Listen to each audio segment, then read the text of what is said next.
That Christmas Eve, I fell into the blinking lights, blood spotting the fake snow. My stepmother screamed. Dad just adjusted his tie and whispered, "Not now." They expected my silence, but their tree hid a secret that recorded everything. I left Willow Ridge with 2 bruises, 1 puppy, and a plan. When they flew to Riverton demanding money, I had already changed the locks in my role. My name is Alice Marks. I am 32 years old, and for the last 6 years, I have been a device tester at Axiom Clinical Systems. It's a job that requires precision, patience, and the ability to notice the smallest deviations in performance. These, I've learned, are not skills confined to the laboratory. They are my primary tools for survival when I drive the 45 minutes back to Willow Ridge, back to the house I grew up in, for the obligatory Sunday lunch. This Sunday was different, or perhaps I was different. The weight in the passenger seat wasn't just the food, it was the finality of a decision I'd been cultivating for months. The Ohio sunlight, usually a flat, gray-white in early spring, was aggressively bright today, cutting through the windshield and warming the aluminum foil covering the roasted chicken. I'd woken up at 6 a.m. to prepare it. I'd slid pats of herb butter under the skin, stuffed the cavity with lemon and thyme, and trussed it perfectly. Beside it, in my cooler bag, was a large bowl of arugula salad with goat cheese, candied walnuts, and a vinaigrette I'd emulsified by hand. Under that, the pie, a cherry pie, with a lattice crust that had taken me nearly an hour to weave. It was a stupid amount of effort. It was my armor. They could ignore me, but they could not ignore the food. I parked on the street, not bothering with the driveway, as Gerald's truck and Miranda's SUV were always parked just badly enough to block a third car. I balanced the heavy ceramic dish on one forearm, the salad bowl in the other hand, and hooked the pie carrier over my wrist. I kicked the car door shut with my foot and walked up the familiar concrete path, noting the weeds pushing through the cracks. I used my old key. The house smelled of stale air, kids' sneakers, and the faint, sweet perfume Miranda always sprayed. The living room was, as always, the command center. The television was blaring, a baseball commentator shouting about a runner caught in a pickle. My father, Gerald, was cemented into his recliner, eyes locked on the screen, a can of beer sweating onto the armrest. "Hi, Dad," I said. He grunted. It was the standard greeting. "Alice, honey, is that you?" Miranda's voice came from the dining room, sharp and strained. I walked through the archway. The kitchen's sunlight was bright, illuminating the chaos. Miranda Cole, my stepmother, was standing by the table, phone in hand, glaring at a pile of children's toys, discarded shoes, and junk mail covering the granite island. "This place is just a sty," she said, not to me, but to the room. "I swear, I just tidied this spot." She looked at me, her eyes glancing past my face to the food I carried. "Oh, good. The chicken. Gerald's starving." She made no move to help, nor did she acknowledge the mess she was complaining about. She just tapped at her phone, her brow furrowed. From down the hall, a second, louder voice drowned out the television. "Okay, seriously, you guys. If you want the magenta, you have to claim it in the comments right now. This is 100% cashmere blend, and it is flying. Hi, Sarah J. Stiles. Thanks for the love." That was my half-sister, Aubrey. She was 28, and for the last year, a lifestyle entrepreneur, which meant she was live-streaming from her old bedroom, selling scarves and jewelry to a dedicated audience of followers. She spoke to them with a breathless intimacy, as if they were all celebrities packed into a VIP room, not just strangers watching a phone screen. I set the heavy chicken dish on the counter. Next to the mess, I found a trivet in a drawer sticky with what felt like old jam. I began the quiet work of unpacking. "Smells good, Alice," Miranda said, her attention still on her phone. "The kids are ravenous. Aubrey's been locked in there since 9 this morning, building her brand." I found the serving platters, wiping dust off them with a paper towel. I carved the chicken. I dressed the salad. I set the pie on the cooling rack, a perfect golden brown shield. "Lunch is ready," I called out, my voice cutting through the baseball commentary. The sound of small feet thundered down the hall. Aubrey's 2 children, a boy of 5 and a girl of 3, burst into the kitchen, followed by Gerald, who only moved from his chair once the food was tangible. "Finally," he muttered, grabbing a plate before I'd even put the serving forks out. Aubrey emerged last, holding her phone aloft, still attached to a tripod ring light. She was filming herself walking. "And we're just breaking for a quick family lunch. Guys, say hi, everyone." Gerald grunted again, his mouth full of chicken leg. Miranda waved vaguely toward the phone. "Hi, followers." We sat. The tension in the room was an old, familiar blanket. It was the tension of needs unspoken but desperately felt, of resentment simmering under polite requests for salt. I waited. I waited through Gerald's complaints about the umpire's call, through Miranda's passive-aggressive sighing about the state of the house, and through Aubrey's continued updates on her live-stream chat. I cleared my throat. No one looked. I tried again, louder. "I actually have some news." Miranda looked up, annoyed at the interruption. "What is it, honey?" "I got the promotion I was telling you about, at Axiom." "Oh," Miranda said. She turned to Aubrey's daughter. "Penelope, don't use your fingers. Use your fork." "I'm a senior specialist now," I pushed on, my voice feeling thin in the air. "It's a big step up. New team, more responsibility." Gerald pointed his fork at the TV. "See? That's what I'm talking about. They should have pulled the pitcher 2 innings ago." Aubrey was tapping furiously at her phone screen under the table. "And," I said, forcing the words out, "the position is based in North Carolina. I'll be moving to a town called Riverton." That, at least, caused a pause. The fork stopped scraping. Gerald turned his head slowly, his eyes narrowing, not in concern, but in logistical irritation. "North Carolina? That's a hell of a drive for a Sunday.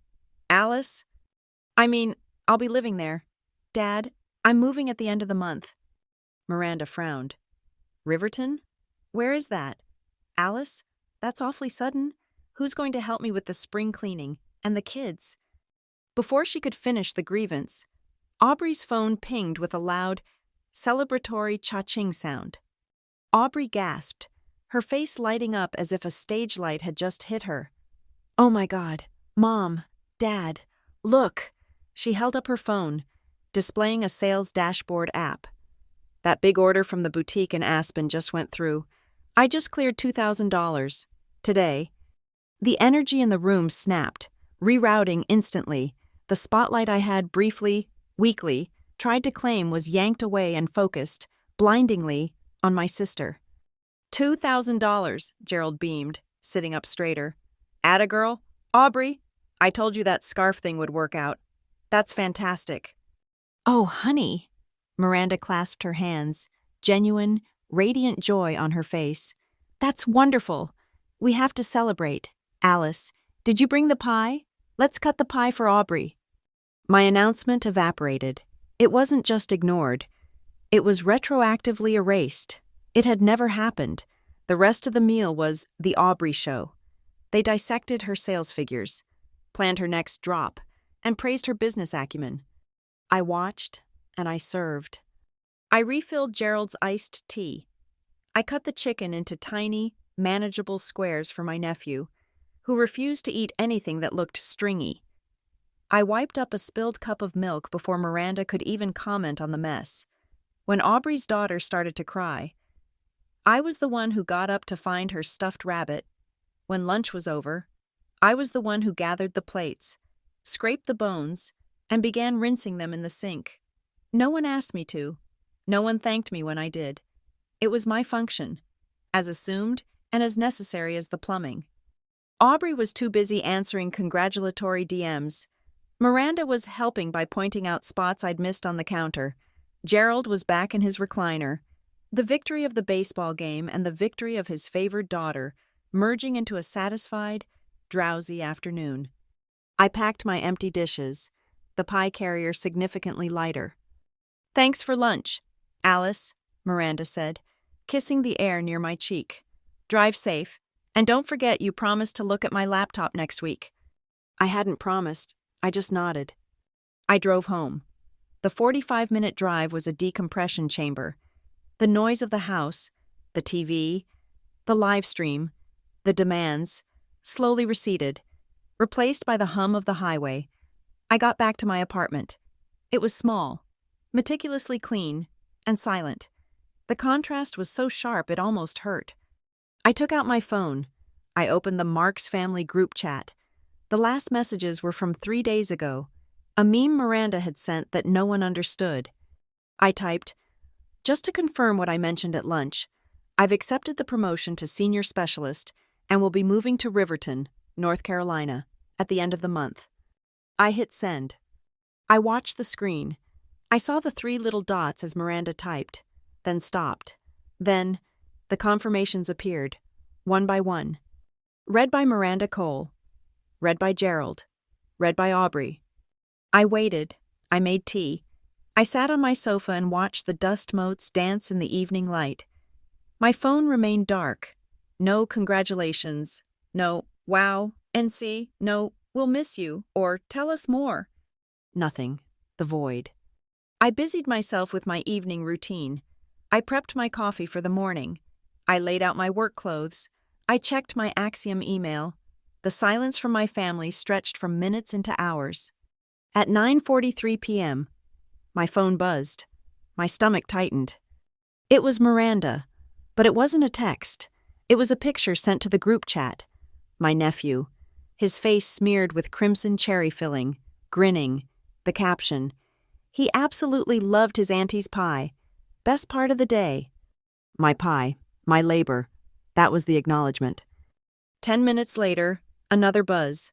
Aubrey, a screenshot of her sales dashboard.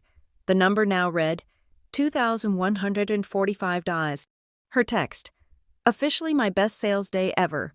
Popping champagne. Can you guys believe it?" I looked at the 2 messages, a photo of my pie, and a screenshot of her sales. This was their answer. This was their congratulations. I stood in the middle of my quiet living room. I felt the familiar sting behind my eyes, the pressure in my chest that always signaled the tears.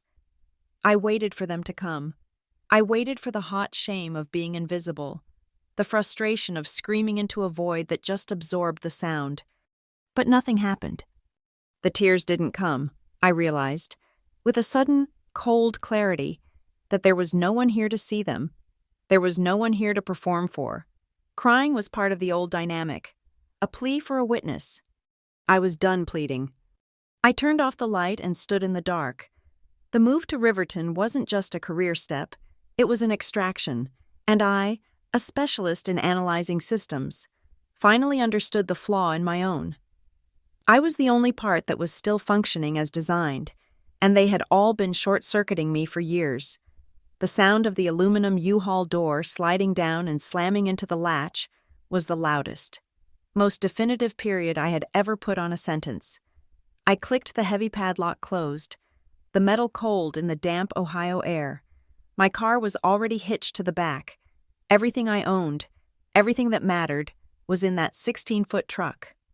I had just finished the final sweep of the empty apartment when my phone buzzed in my pocket. It was Miranda. The timing was, as always, impeccable. "Hi, honey. Aubrey has a huge new shipment of scarves coming in, and she needs to do an unboxing live stream all afternoon. Can you come over and watch the kids? They're being terrors." I looked at the text. I looked at the U-Haul key in my hand. For a moment, I felt the old pull, the familiar gravitational force of their needs.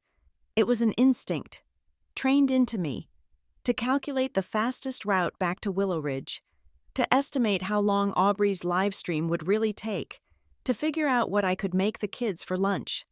I stood on the sidewalk of my old life and typed, "I am going to North Carolina today." I hit send. I put the phone in the cup holder of the truck's cab, started the engine, and pulled away from the curb. I did not look back. The radio was on, scanning stations until it landed on a classic rock station. Billy Joel. I've seen the lights go out on Broadway. The rumble of the truck beneath me was a low, steady vibration, a new pulse. I merged onto Interstate 70, heading east, before catching the turn south onto 77. The highway signs clicked by: Columbus, Cambridge, Parkersburg. Each green sign was a marker, a post in the ledger of my life, tallying the miles I was putting between me and the people who were supposed to see me. The road was long and flat, the sky a familiar Ohio gray. It was the perfect backdrop for memories.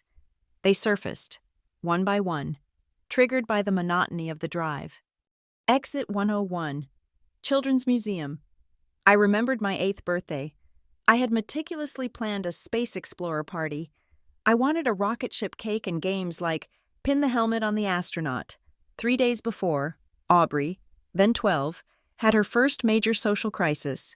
Her best friend's mother had canceled a long-planned sleepover. Miranda declared it a catastrophe. My space party was summarily moved to the concrete basement. The living room, decorated with my handmade planets, was turned over to a dozen giggling preteens watching movies I was not allowed to see. I ate my slice of rocket cake on the basement steps, listening to their laughter filter through the floorboards. Rest area, 3 miles. I thought of my high school graduation. I was 3rd in my class. I had a speech to give. It wasn't the valedictorian speech, but it was my speech, about the future of technology and ethics. I'd practiced it for weeks. My family was in the audience. I saw them: Gerald, Miranda, Aubrey, halfway through the presentation of diplomas, just as they were calling the L names. I watched my father stand up, check his watch, and walk briskly out the side door of the gymnasium. He missed my name. He missed my speech. He returned an hour later, smelling faintly of fast food. Just as we were tossing our caps, Aubrey, then 16, had failed her job interview at the mall smoothie shop and called him hysterical. Her minor failure required an immediate, full family extraction, superseding my one academic triumph. Welcome to Kentucky. The landscape began to roll, the flat plains giving way to gentle hills. I thought of my college graduation. This one was supposed to be the real deal. A degree in biomedical engineering, magna cum laude. I had saved 2 seats for them, right on the aisle. The ceremony began. The seats remained empty. The speaker droned on. The M names began. I walked across the stage, shook the dean's hand, and accepted my diploma to the sound of polite, generic applause. I looked at the empty seats. They arrived 45 minutes late, sliding in just as the final graduates were crossing the stage. They had missed my name again. The reason? They had been sitting in their car in the parking lot, screaming at each other. Aubrey, now 20, had announced she was moving in with a boyfriend Gerald despised. Their fight, their drama, had taken precedence. They didn't even apologize. They just complained about the traffic and how hot it was in the stadium. Welcome to West Virginia. The hills were now mountains. The U-Haul engine groaned in protest as I began the long, winding climb through the Appalachians. The sun was beginning to dip, casting long shadows across the valleys. My phone buzzed again. It had been nearly 7 hours since my last text. I picked it up. It was Miranda. What do you mean, North Carolina? It wasn't a question. There was no punctuation. It was an accusation. It was the sound of a system realizing a vital cog was not just jammed, but gone. I could feel the confusion radiating from the screen. How dare you leave without our permission? How dare you have a plan we did not approve? I looked at the message, at the sheer, unadulterated bewilderment, and I felt something new. It wasn't anger. It wasn't sadness. It was a quiet, cold kernel of power. For the first time in my 32 years, they were the ones left waiting. They were the ones wondering where I was. They were the ones in the dark. I set the phone down, screen side down. I turned up Billy Joel, and I did not reply. I drove through the sunset. The sky was a blaze of orange and violet, colors I rarely saw in Ohio. I crossed the state line as the last sliver of sun disappeared. Welcome to North Carolina. Bienvenue. By the time I pulled into the corporate apartment complex in Riverton, it was full dark. I fumbled with the keys the leasing office had left for me. I opened the door to my temporary apartment. The air smelled of new paint and fresh carpet. It was sterile, generic, and completely empty.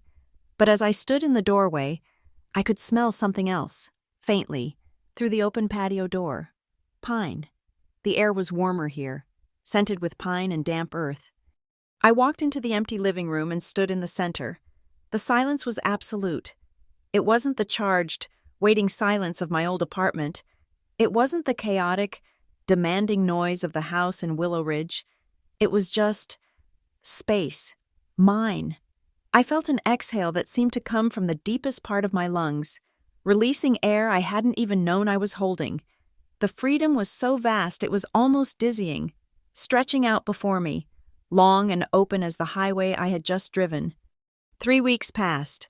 My temporary apartment began to look like a home. My real apartment, the one I'd bought, wouldn't be ready for another month. But this place was my sanctuary. I learned the route to Axiom. It was 12 minutes, with no traffic. I found a small coffee shop near the office. The usual, Alice, the barista, a young woman with kind eyes, asked me this morning, "Large black coffee, 1 Splenda?"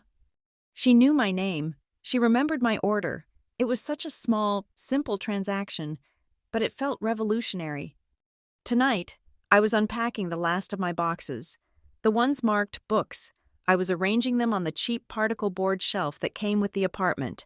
I was organizing them alphabetically, a simple act of control, of putting my new life in order. My phone buzzed on the kitchen counter. I walked over, wiping dust off my hands.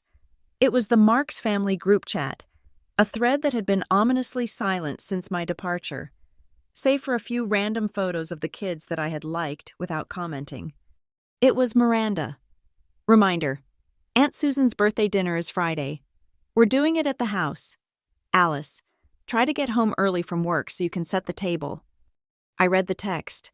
I read it again. Get home early. As if home was still Willow Ridge. As if I were still just down the street, waiting to be summoned. They hadn't processed my move. Not really. They hadn't engaged with the fact that I was 500 miles away, because until this moment, it hadn't inconvenienced them. Now, it did. Aunt Susan's party required my labor. I looked at the message, the casual, unthinking demand. I looked at the bookshelf. I picked up a worn paperback of Asimov's Foundation. I slotted it into place after Atwood. I was building my new life, one book at a time. The phone screen went dark. The message unanswered. I left it that way, and went back to my shelves. It has been 2 years since I drove that U-Haul south. 2 years since I put my phone face down on the passenger seat and ignored Miranda's bewildered, demanding text. 2 years of building a life from the studs up. My mornings in Riverton do not begin with a jolt of anxiety or the preemptive exhaustion of anticipating others' needs. They begin with the smell of coffee, not a pot brewed for a crowd, but a single, perfect pour-over, just for me. They begin with the scratching sound of claws on the hardwood floor and a low, happy whine. All right, Rusty, I hear you. Rusty, a terrier mix I'd adopted from the county shelter 6 months after I arrived, is my metronome. He is a creature of simple, honest needs: food, water, and the sprawling green of the park down the street. I clipped his leash on, grabbed my coffee mug, and we stepped out into the warm North Carolina morning. The air here is different. It's soft, humid, and smells of pine, even in the suburbs. The dog park at 7 a.m. is a quiet community. We have our regulars. I waved to a few familiar faces as Rusty took off, a small, brindle-colored bullet, to join a game of chase. He's getting fast. I turned. Mason Hale was standing beside me, holding a steaming mug identical to my own. His dog, Atlas, a magnificent and implausibly calm golden retriever, sat patiently at his feet, watching the chaos with the air of a tenured professor. Mason and I had been doing this same dance for the better part of a year. He was, I'd learned, the founder of a small startup that designed prosthetic limbs using new sensor technology. He was quiet, observant, and had a stillness I wasn't used to in people. He's all confidence now, I said, watching Rusty. Thinks he runs the place. He just might, Mason smiled. He looked at me, his gaze direct and clear. How did the Cooper presentation go on Tuesday? I know you were worried about their data protocols. I paused. It was such a simple question, but it landed with the force of a revelation. He had remembered. I'd mentioned it in passing, over a week ago, that I was presenting a new validation test for a difficult client. He hadn't just heard, "I'm busy." He had heard the details. He had logged them. My family, after 32 years, could barely remember the name of my company. It went well, I said, feeling a strange, unfamiliar warmth spread in my chest. They bought in. The new protocols are approved. I think it was good. I knew it would be, he said, taking a sip of his coffee. You're the most precise person I know. He said it like a fact, like observing the sky was blue. It wasn't flattery, it was just an observation. We stood in comfortable silence for a few minutes, watching the dogs play. There's a new place that just opened downtown, he said, his eyes still on the park. Farm to table. They're supposed to have an incredible seasonal menu. Would you want to see if it lives up to the hype? Maybe Friday? I'd like that, I said, and I was surprised by how much I meant it. Friday night, the restaurant was all reclaimed wood and low, warm lighting. We were seated in a quiet booth. The conversation flowed easily. We were, it turned out, professional neighbors. His work on prosthetic feedback systems dovetailed perfectly with my work in patient device testing. The real issue is haptic lag, he was saying. We can get the limb to move, but making the user feel the pressure of a handshake in real time, that's the barrier. It's a safety issue. How can a patient trust a device that doesn't feel like a part of them? That's exactly what we see in beta, I said, leaning forward. We test cardiac and respiratory devices, and the biggest patient complaint is the disconnect. They feel monitored, not supported. They're afraid of the device failing because it feels alien. The design doesn't account for the human, just the symptom. He looked at me, really looked at me. Yes, that's it exactly. The integration. It was intoxicating. To be heard, to have my thoughts built upon, not just dismissed or ignored. We talked for 2 hours about data integrity, patient safety, and the ethics of sensor technology. Not once did I feel the need to shrink, to make my accomplishments smaller, or to pivot the conversation to someone else's needs. My phone, sitting on the table beside my water glass, buzzed. I glanced down. The screen lit up. Mark's family group chat. A new message from Miranda. I felt the old reflex, the tightening in my shoulders, the immediate spike of adrenaline. What now? What's the emergency? What do they need? I looked at Mason, lost in his thought about circuit design. I looked at the bright, demanding screen. I reached out, picked up the phone, and turned it face down on the table. A small, definitive click as the glass met the wood. Mason paused, noticing the action. He saw the phone, saw my hand, and then met my eyes. He didn't ask. Is everything okay? He didn't say. You should get that. He just gave a small, understanding nod and continued his thought. So, if we routed the sensor data through a parallel processor, the moment passed, the boundary held. The rest of the dinner was ours. 3 days later, a bright yellow Jeep with Ohio plates pulled up outside my condo. My cousin Tess spilled out, all bright red hair and a laugh that was too big for her body. Tess was the only one who had called after I moved, the only one who sent random, funny texts that asked for nothing. She was on a cross-country road trip. Finding herself, as she put it, and Riverton was her designated stop for a free meal and a real bed. "Alice!" she yelled, wrapping me in a hug that smelled like gas station coffee and adventure. "My God, look at this place. It's gorgeous." She walked into my living room, her backpack thudding to the floor. I had taken my time. The cheap corporate furniture was long gone, replaced by a deep blue sofa, a reclaimed wood coffee table I'd refinished myself, and shelves overflowing with my books, arranged alphabetically. "This," she said, spinning in a circle, "is so you, it's calm, it's smart, It's grown up. It's home, I said, and the word felt solid in my mouth. Tess, ever the documentarian, pulled out her phone. I have to put this on my story. My cousin, the brilliant scientist, in her natural habitat.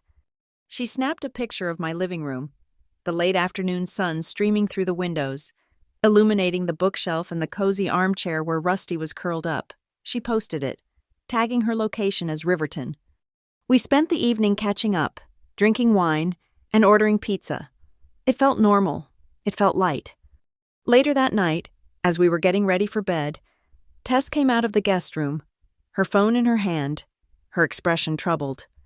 "Hey, Al," she said, her voice quiet. "This is weird." She showed me her phone, a text message thread, not with me, but between her and Miranda, who had apparently seen her public post.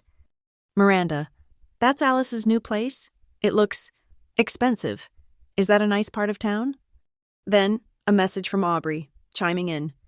"Aubrey, Tess, honey, so glad you're seeing Alice. We miss her.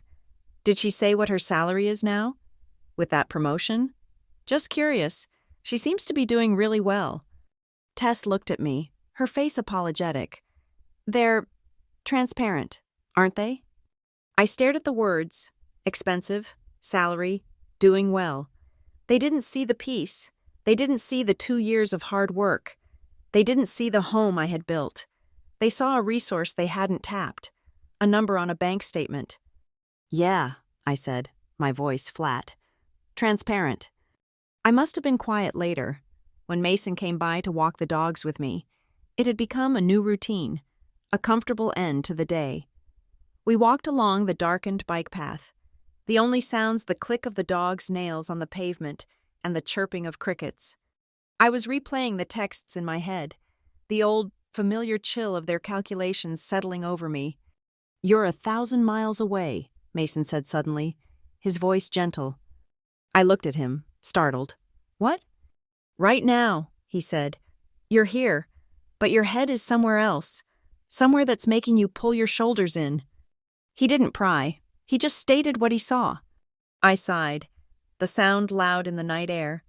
"An old signal from the mothership, you know." "Ah," he said. He stopped walking and turned to me.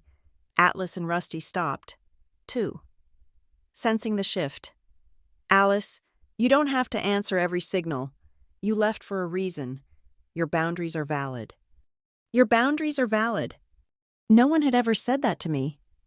My boundaries had always been treated as inconveniences, as selfish, as obstacles to be overcome for someone else's comfort. I let the words sink in. We walked back in silence, but the chill was gone. I said goodnight to Tess. I checked my work email. I got ready for bed. The house quiet and safe. I felt the rightness of Mason's words settle into my bones. My boundaries were valid.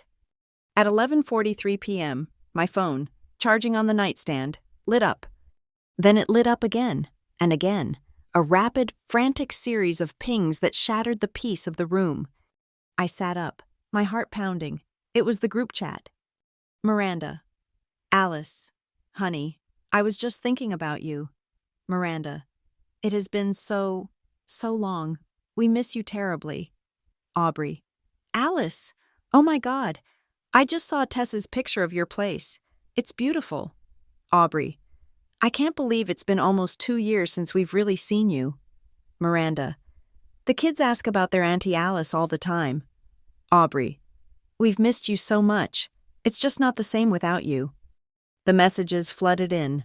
A tidal wave of sudden, manufactured affection after 2 years of nothing but transactional, ignored texts. The performative, "we miss you so much" routine was so thick, so fake. I could almost smell the cloying perfume. I stared at the screen, my hand tightening into a fist.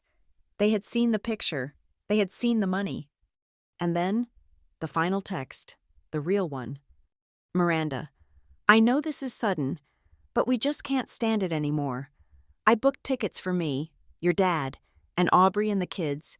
We're flying into Riverton tomorrow afternoon. We'll be there by lunch. The kids are so excited to see their aunt. The doorbell rang at 12:15, precisely when Miranda said they would arrive. The sound, a cheerful, electronic chime, felt violent in the quiet of my condo. I was standing in the kitchen, my hand on the handle of the kettle. I did not move. I heard Rusty, who I'd left in my bedroom, give a low, muffled bark. I closed my eyes. I counted. 1, 2, 3. I focused on my breathing. I was not the harried, apologetic host, tripping over myself to welcome them in. I was a person answering her door. 4, 5, 6. The chime rang again. This time longer. More insistent. 7, 8, 9. I was not their servant, waiting to be summoned. 10. I put the kettle down, smoothed the front of my shirt, and walked to the door. I opened it. The assault was immediate. Miranda surged forward, enveloping me in a hug that was less about affection and more about possession. Her perfume, the same cloying gardenia scent she had worn for 20 years, filled my lungs. It was the smell of my childhood, of being ignored, of being told to wait. "Alice, oh, honey, we've missed you so much. You feel thin," she exclaimed, her voice pitched for an audience. "Hello, Miranda." I gently disengaged from her grip.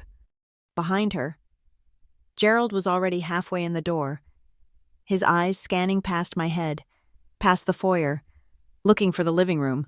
He was carrying a square, pink and white bakery box, holding it flat. "Alice, place is nice. Where's the TV?" "Hello, Dad. It's to the left." Aubrey was last, tapping furiously on her phone, one hand on the stroller where her youngest was asleep.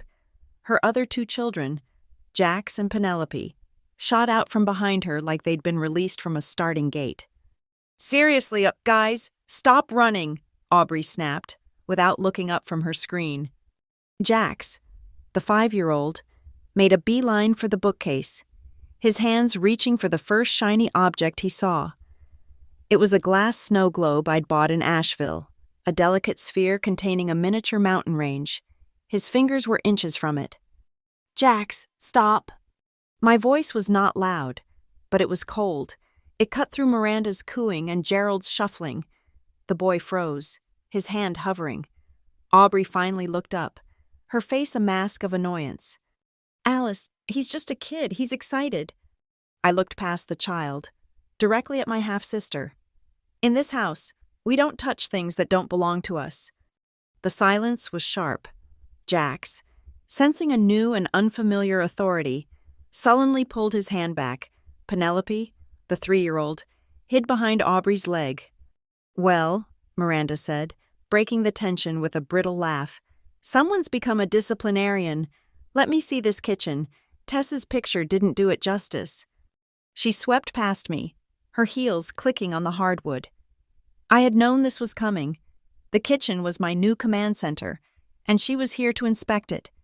She ran her hand over the black granite of the island, her rings scraping faintly on the polished stone. "My goodness," she said, her voice dripping with a mix of innuendo and appraisal.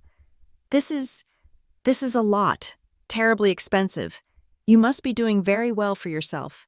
"Alice, it wasn't a question. It was an appraisal. The first step in calculating my worth." "I'm comfortable," I said, moving to the sink to fill the kettle.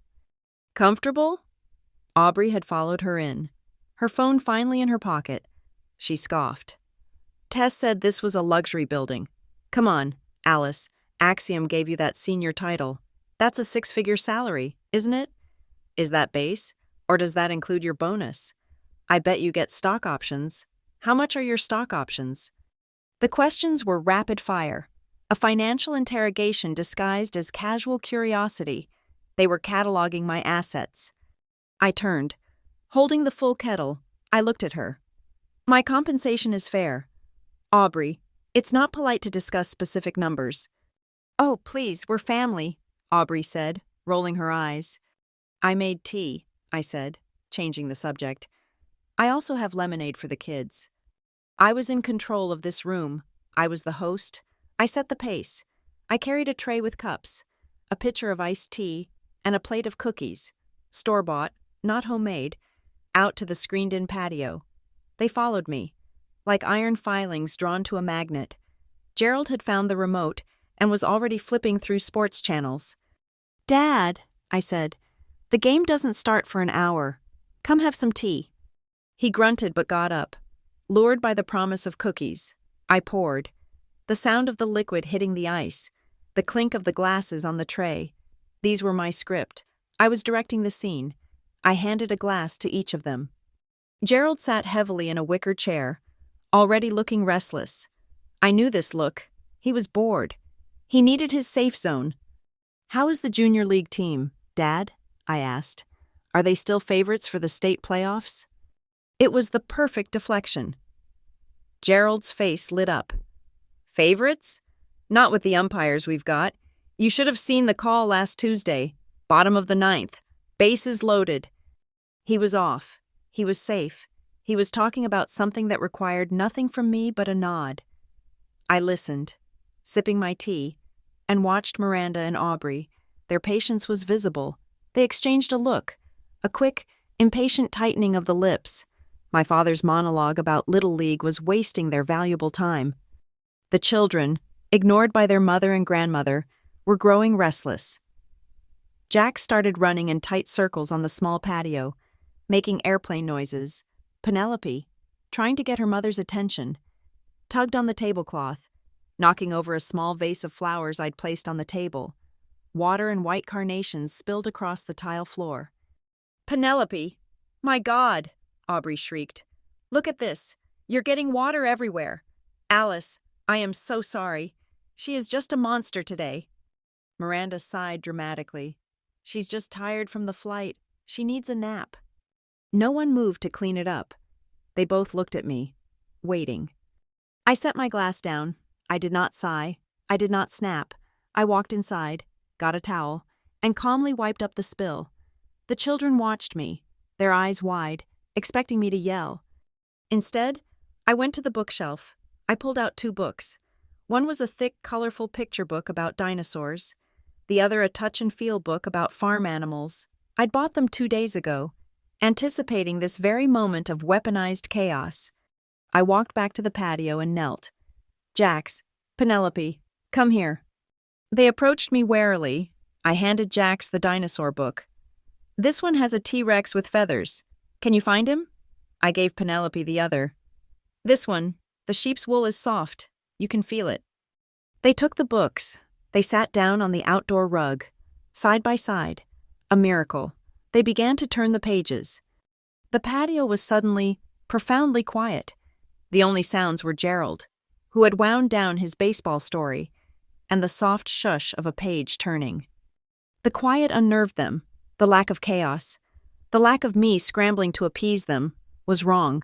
It was a break in the script. Miranda stared at me. Her face, which had been arranged in a mask of loving matriarch, was hard. The smile was gone. "You've changed," she said. Her voice was flat. It was not a compliment. It was an accusation. I met her gaze. I did not flinch. I did not look away. I picked up my tea and took a slow, deliberate sip. "Yes," I said. I offered no explanation, no apology, just the word, "Yes." The silence stretched. It was my silence, not theirs. I had created it. I had weaponized it.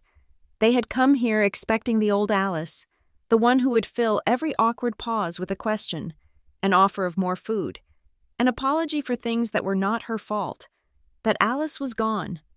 Miranda looked at Aubrey. Aubrey looked at Gerald. It was a quick, silent consensus. The reconnaissance was over.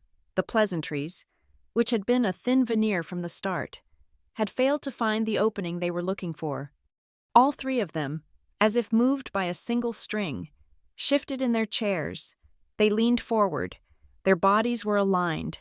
A tribunal, a unified front. The sound of Gerald clearing his throat was the gavel. The trial was about to begin. Miranda, having taken a preparatory sip of her now tepid iced tea, placed the glass on the table with a soft, deliberate click. She launched the script. "Alice, honey," she began, her voice dropping into a register I recognized. It was her serious crisis voice, a practiced blend of vulnerability and maternal gravity. "We wouldn't have just shown up like this, on your doorstep. We know you're busy, but this is, well, it's a real family emergency." She paused, waiting for me to ask, to lean in, to show concern. I did not. I simply held her gaze, my expression neutral. She continued, a slight flicker of annoyance in her eyes. "It's about Aubrey, her boutique. Oh, honey. She worked so hard. She poured her heart and soul into it. You know how creative she is, how much passion she has." I did not know this. I knew she had a passion for the idea of being a boutique owner, for the Instagram posts and the boss babe persona. The actual work of inventory, accounting, and customer service had always seemed to be a secondary concern. "The truth is," Miranda sighed, placing a hand on Aubrey's arm, who immediately looked down at her lap, assuming the role of the tragic figure. "The business failed. Alice, it's all gone.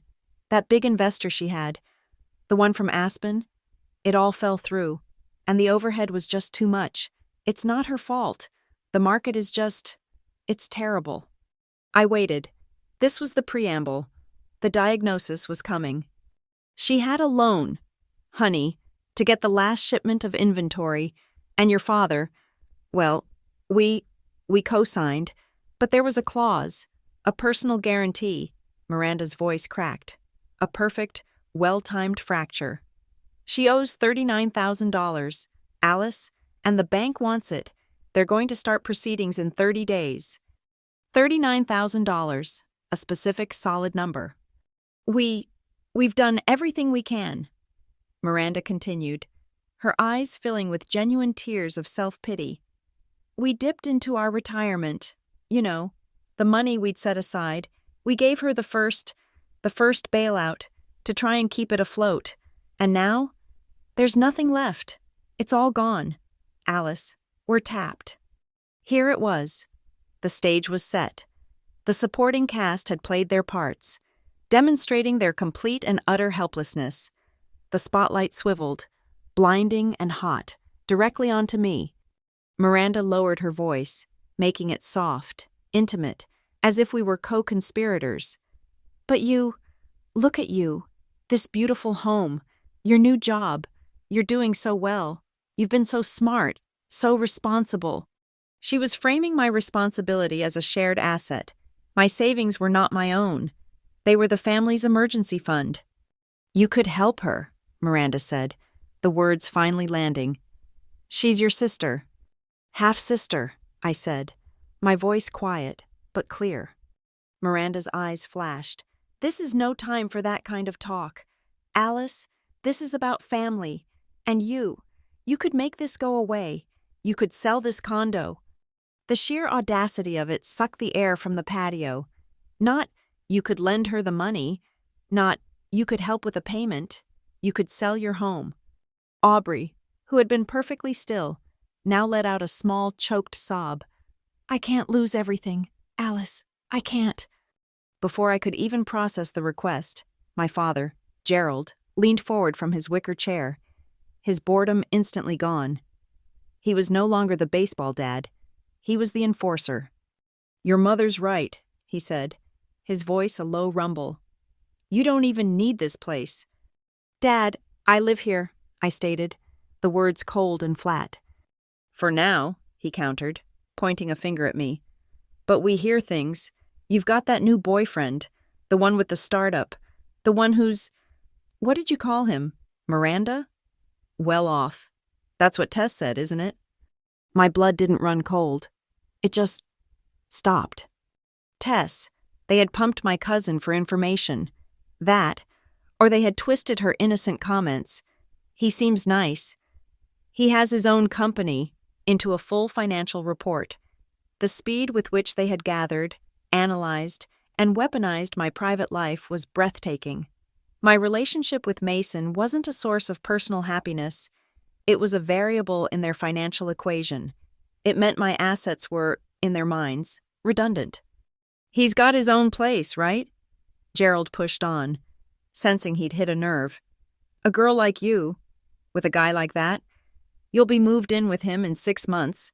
This condo is just an investment, and your sister, your family, needs it more right now. You can't live in two places, Alice.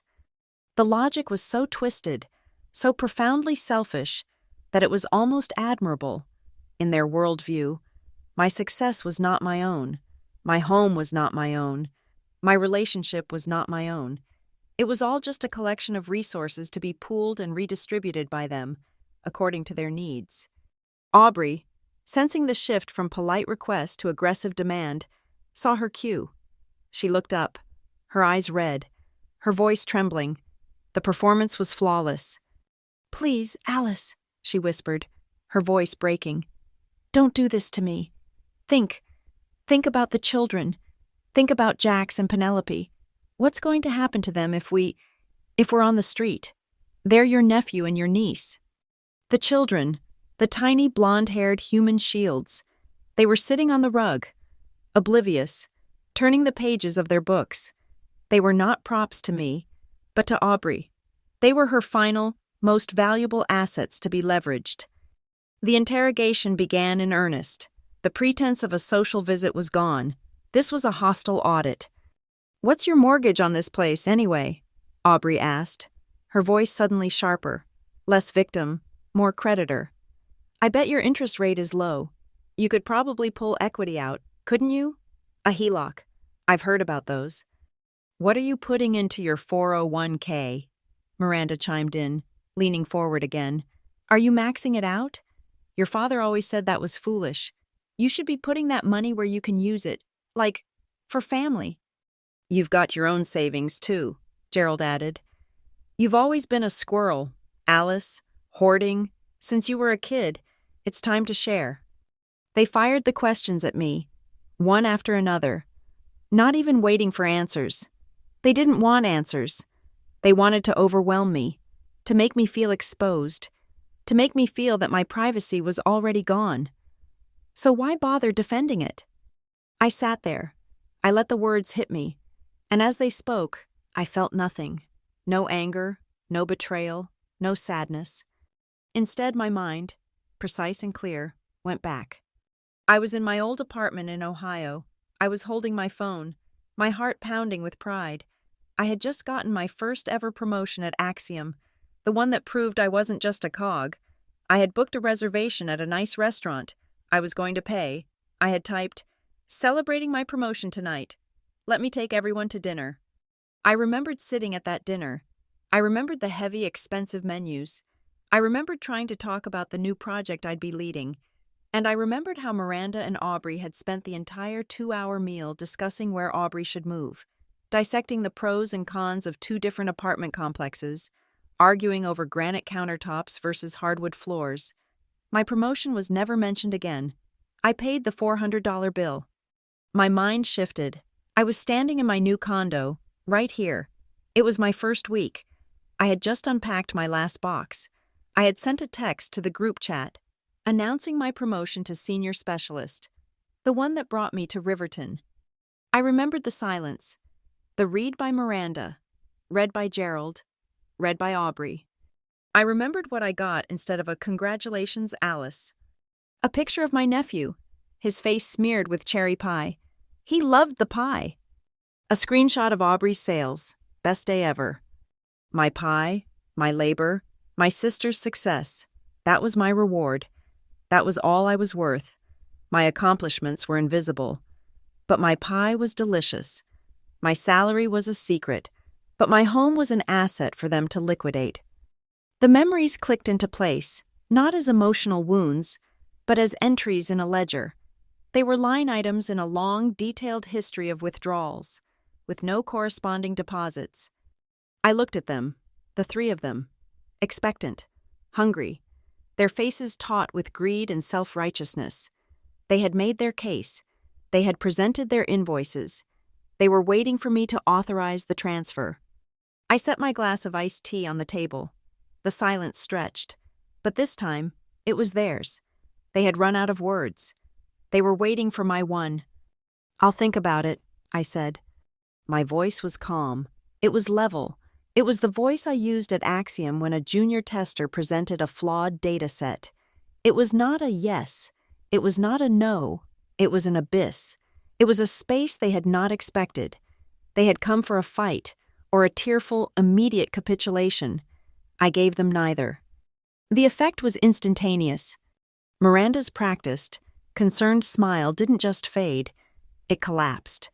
It was as if the muscles holding it up had been cut. Her face, for a split second, was just a mask of sagging, bewildered shock. Aubrey's face, which had been pale and tragic, flooded with a dull, angry red. "Think about it?" she hissed. "What is there to think about? Alice? Did you not hear what Mom said? 30 days. Gerald, my father, he just grunted, his role in the play complete. The demand had been made. The negotiations were, to him, boring.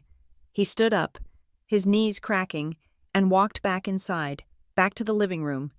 I heard the sound of the TV, the volume increasing, the cheerful, mindless chatter of a baseball pregame show. He had disengaged. He was done. Inside my chest, there was no storm. There was no fire. There was only a profound, cold stillness. It was the absolute, clean precision of a scalpel. I was not angry. I was not hurt. I was just a specialist. And I was finally, after 32 years, analyzing the system failure. I'll think about it.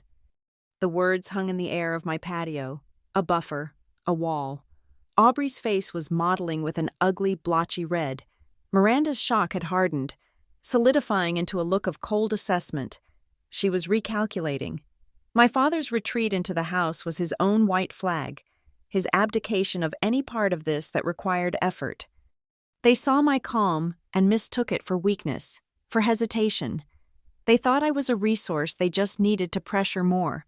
They had no idea that my calm was a weapon. They had no idea that when I looked at them, I was no longer on the patio. My mind was 2 years in the past. It was Christmas Eve. It was not at the house in Willow Ridge. It was at Hartwell House, a historic mansion with sweeping lawns and grand ballrooms that local families could rent for important events. Aubrey had insisted on it. Her brand was expanding, and she needed a backdrop that looked like old money. She was vlogging the entire thing, a My Perfect Holiday Family special.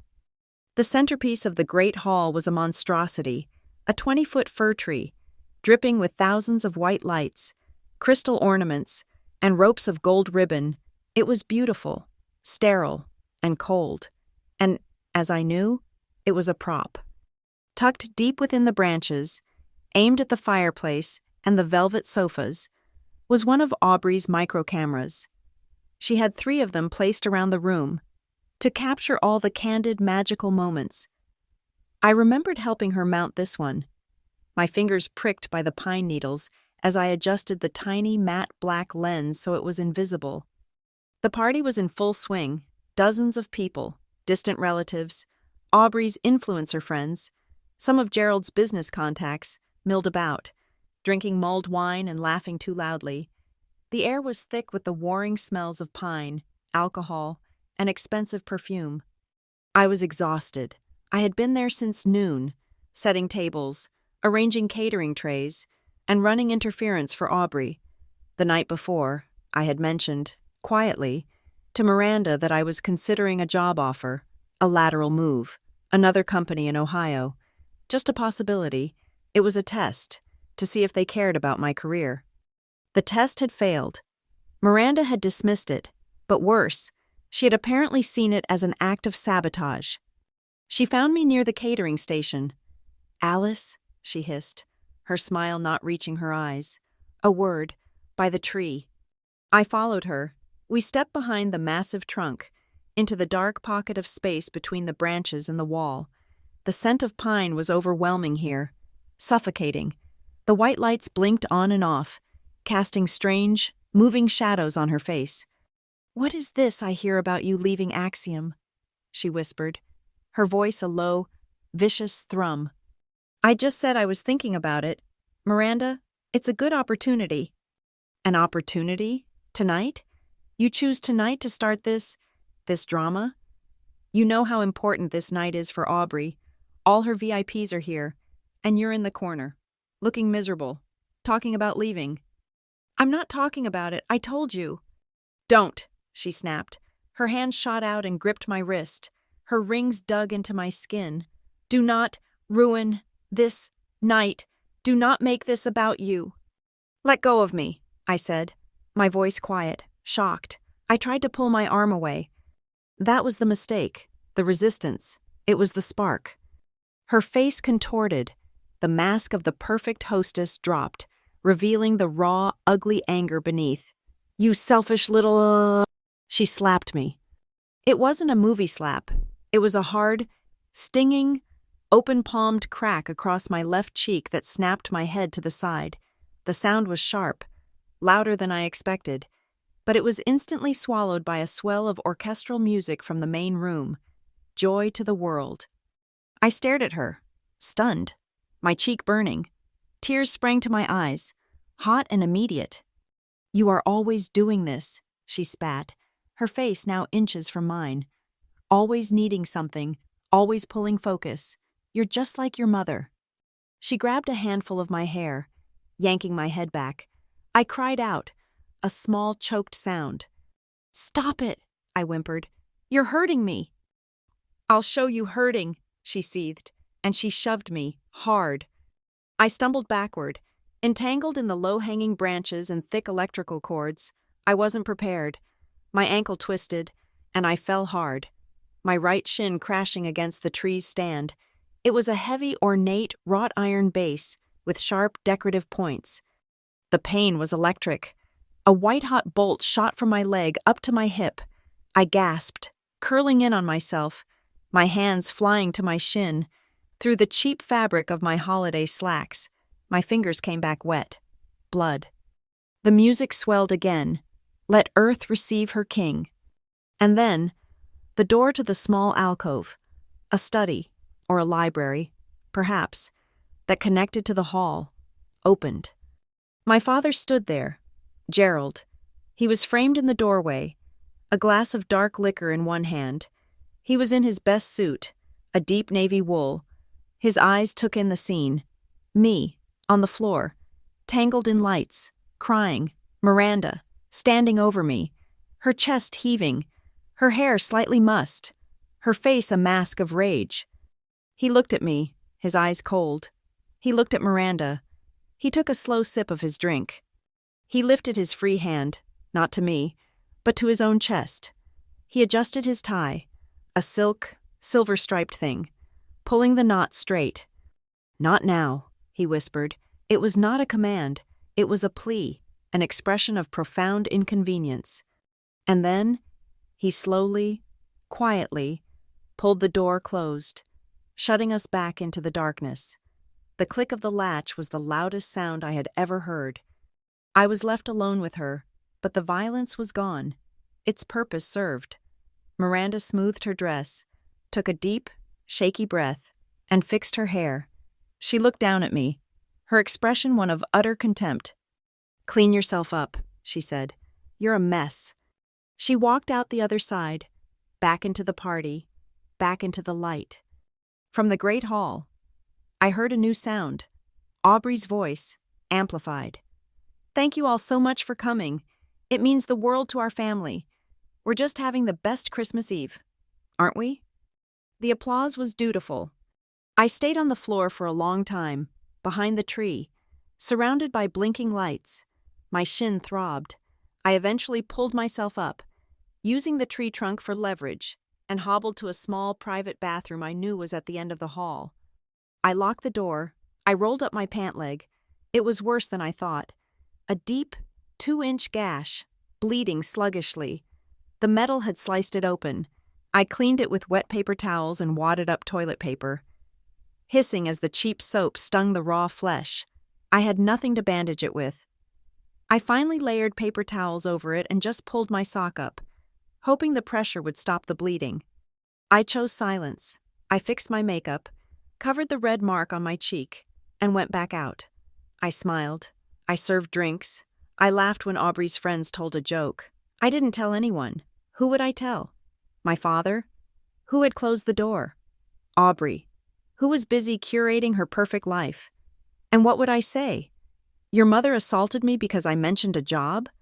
They would have called me dramatic. They would have said I was lying or exaggerating.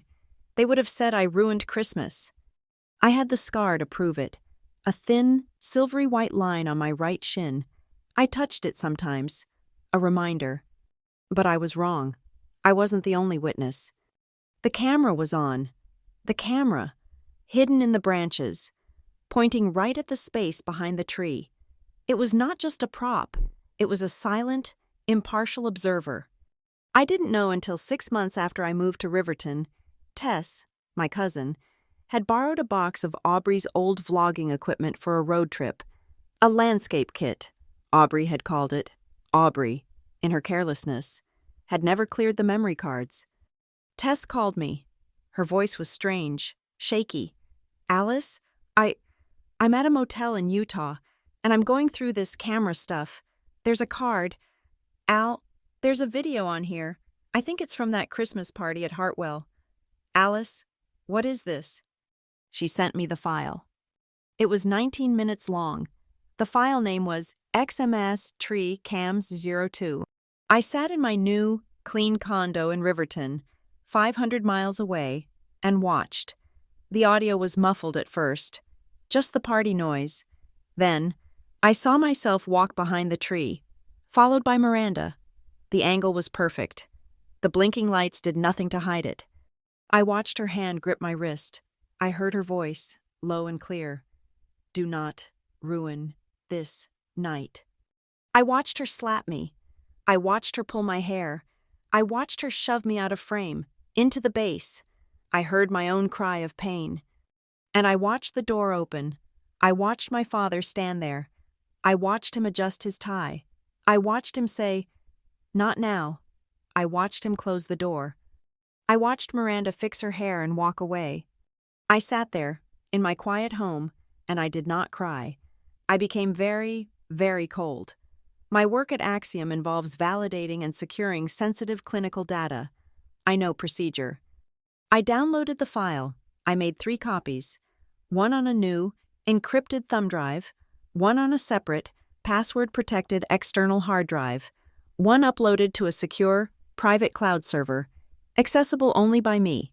I digitally timestamped the original file, locking in its metadata, preserving the chain of custody. I put the thumb drive in the small fireproof safe I keep in my closet. I put the hard drive in my desk drawer. I had been collecting evidence ever since, though I didn't know it at the time. I was just documenting, saving the texts, the voicemails, the casual dismissals, the ignored announcements, the sudden, frantic demands for money. I was gathering the red threads, one by one. I hadn't known why. I just knew I had to. The 19-minute file was the anchor. It was the truth. It was the moment the system revealed its true programming. My mind snapped back to the present, to my patio. Aubrey was standing up, her hands clenched. Well, are you just going to sit there? My children are at risk. I looked at her. I looked at Miranda. I saw the greed, the desperation, the absolute, unshakable belief that they were entitled to my life, my home, my money. I said, I repeated, my voice as calm and precise as a surgical laser, I will think about it. I was not angry. I was not hurt. I was a senior specialist, and I had just been handed a $39,000 piece of faulty equipment. I was going to find out exactly why it failed, and I was going to write the final report. My words. I will think about it were not a promise. They were a tactic. They bought me time. The visit ended awkwardly. Miranda and Aubrey, furious at my non-compliance, gathered the children. Gerald emerged from the living room, annoyed that the show was over. They left for their hotel, a place I had pointedly not offered to pay for, under the strained agreement that we would talk again tomorrow. I closed the door, locked the deadbolt, and leaned against it for a full minute. The silence of my condo rushed back in. I was not shaky. I was not scared. I was, for the first time in my life, galvanized. The machine had been switched on. The next morning, I did not wait for their call. I had work to do. At 9 a.m., I was not at Axiom. I was in a glass-walled conference room on the 12th floor of a building downtown, sitting across from Lena Voss. Lena was a partner at a Riverton law firm, specializing in family law and civil litigation. She had a reputation for being meticulous, sharp, and utterly unsentimental. "Ms. Marks," she said, her voice neutral. She had not looked up from the tablet where she was reviewing the timeline I had emailed her. "This is a comprehensive history of, let's call it, familial financial requests." "That's one term for it," I said. "Please, call me Alice, and that's the context. This is the evidence." I slid a sealed, anti-static bag across the polished mahogany table. Inside was the encrypted thumb drive. "This is a video file, digitally time-stamped, from a Christmas Eve party 2 years ago. I've also included the text messages from last night, demanding $39,000, and the bank statements I have showing large, irregular transfers from my father's retirement account to Aubrey's." Lena picked up the bag. She did not open it. She looked at me. "Before I review this, Alice, tell me what you want. What is your goal? Do you want a restraining order? Do you want to sue for assault? Or do you just want them to leave you alone?" "I want," I said, my voice steady, "for the truth to be the only thing left in the room. I want to stop them from using me, or anyone else, again. I want a permanent cessation, not a truce, a conclusion." Lena's expression did not change, but she gave a single, sharp nod. "Understood." She plugged the drive into a secure, air-gapped laptop she kept on her credenza. She put on a pair of headphones. I watched her face as she watched the 19-minute file. She was a statue. She showed no shock, no pity, no anger. She simply observed. She rewound it once, at the part where my father entered, adjusted his tie, and closed the door. She watched that 30-second segment 3 times. Finally, she took the headphones off and looked at me. "The assault is clear, and the statute of limitations in Ohio has not expired," she said, her voice all business. "However, the more immediate issue is the financial demand. They are here under the pretense of family, but it is an act of financial extortion, using emotional duress." She pulled up the documents I'd sent on the boutique.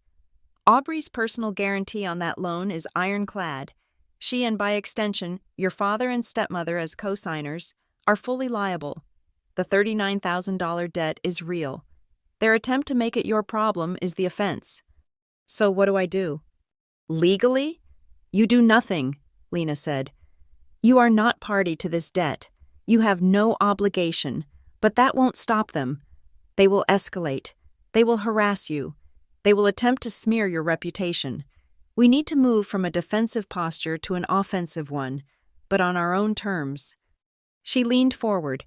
"If you were to provide any support, which I absolutely 100% advise against, it would be structured as a formal, secured loan, collateralized against their house in Willow Ridge, with a non-negotiable repayment schedule. But," she held up a hand, "you are not going to do that. You are not a bank." "No," I agreed. I am not lending them a single dollar." "Good," Lena said. "Then our goal is to neutralize their leverage. Their only leverage is family and shame. We are going to take both of those away." I left her office with a clear, precise plan of action.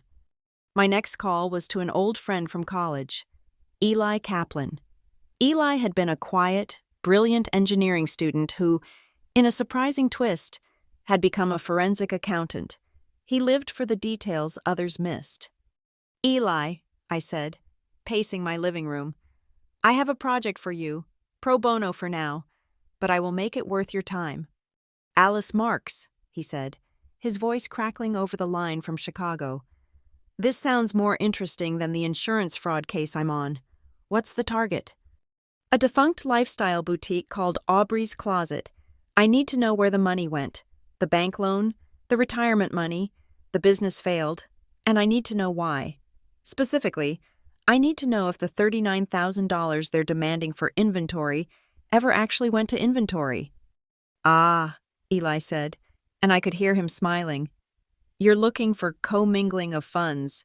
You want to see if she paid for her vacation to Aruba or her designer handbags with the loan money. I want to see exactly that, I said. I'm sending you the bank information and the LLC details now. Consider it done, he said. This is the fun part. With the legal and financial audits in motion, I turned to the evidence. I went to an office supply store and bought a small, tamper-proof evidence box and serialized, numbered seals. I placed the original thumb drive, a hard copy transcript of the video, and a printout of the text message chain inside. I sealed the box. I signed and dated the seal. I was building my own chain of custody. This was not a family dispute. It was a case. My next stop was spiritual, but no less tactical. I drove to the First Presbyterian Church in downtown Riverton and sat in the quiet, sunlit office of Pastor Bennett. He was an older man, kind, who had been a great comfort when I first moved to town, feeling unmoored and alone. He was also a witness. Pastor, I said, I need to talk to you about something that happened a long time ago. Do you remember, about 2 years back, I came to your office? It was just after Christmas. He frowned, searching his memory. I do, Alice. You were very upset. You had a terrible bruise on your arm, and your leg. You were limping. I asked what happened. And what did I tell you? I asked, my voice gentle. You said you'd had a fall, he recalled. A clumsy accident with a Christmas decoration, but you were very insistent about something. You made me promise not to mention it to anyone in the congregation.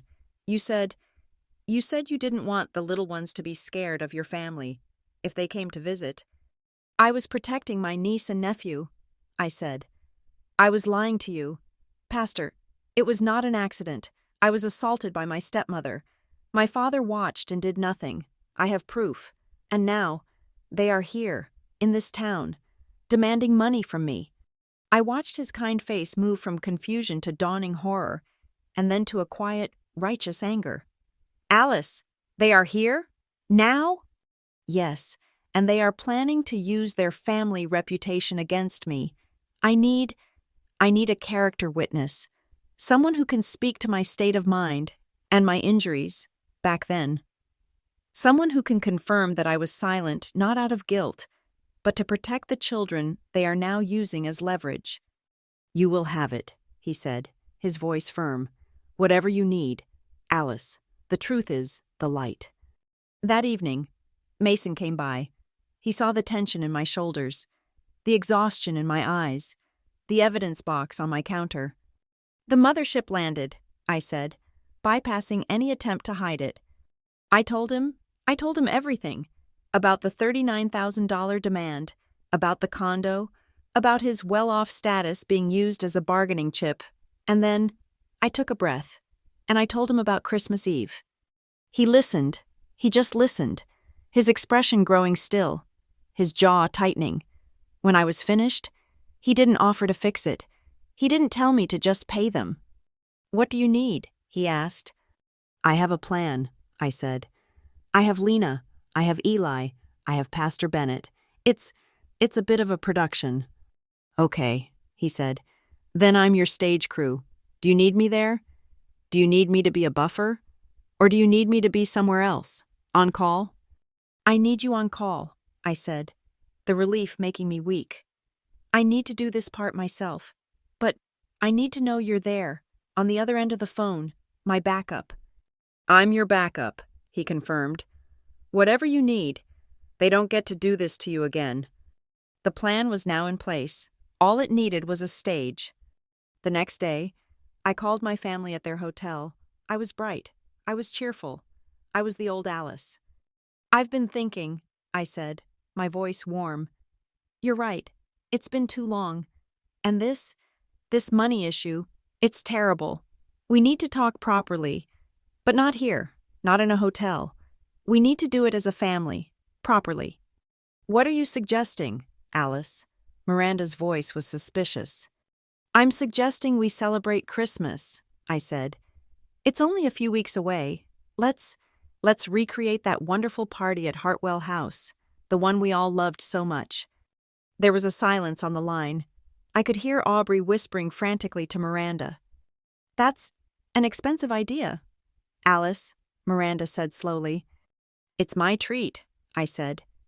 "A welcome to Riverton gift, and a chance for us to reset as a family, and Aubrey," I added.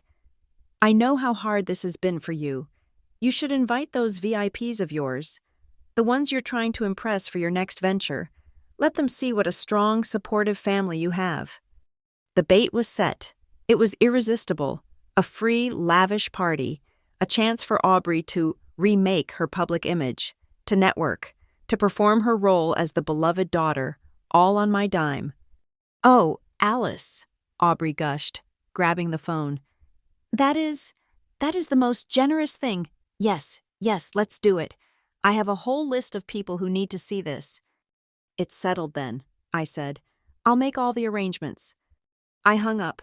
My hands were perfectly steady. My next call was to North Star AV, the top audio-visual company in Riverton. "I'm hosting an event at Hartwell House," I said. "I need your best. A 20-foot, high-definition, motorized projection screen. I want it completely invisible until it's triggered. It needs to descend silently, right in front of the main fireplace." My next call was to the Riverton Police Department, non-emergency line. "I'd like to make a report," I said to the duty officer. "I am hosting a large private event at Hartwell House on December 24th. I am in a civil dispute with several of my family members, who will be in attendance. I have reason to believe that when certain information is made public, the situation may become volatile. I am not requesting an arrest. I am requesting a civil standby. 2 officers, plain clothes, just outside the main hall. Their presence will ensure that any dispute remains orderly." My final call was to Tess.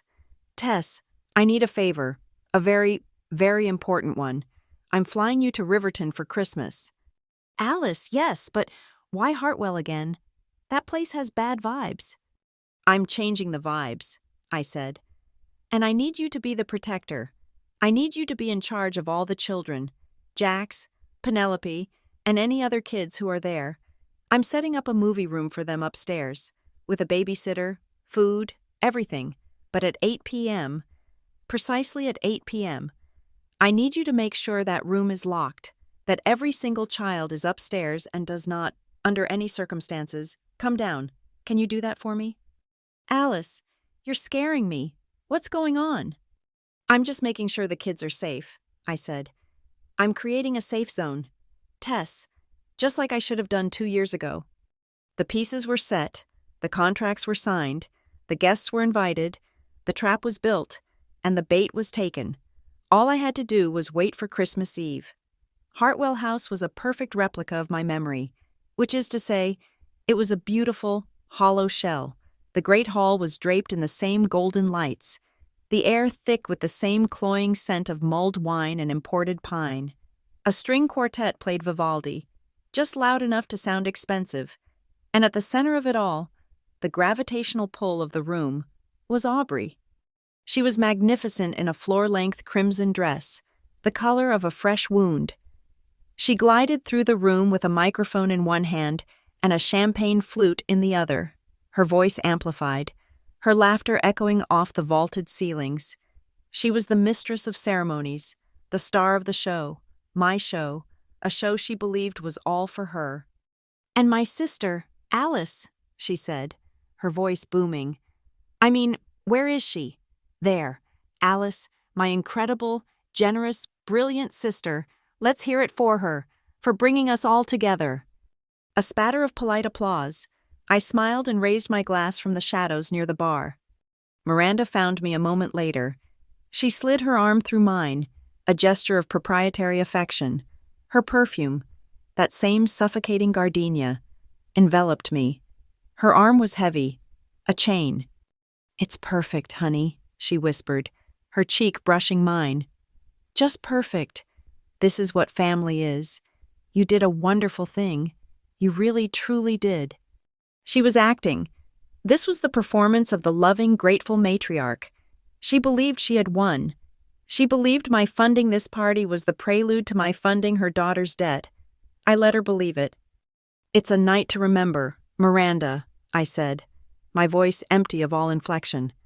She squeezed my arm, satisfied, and glided away to greet one of Aubrey's VIPs.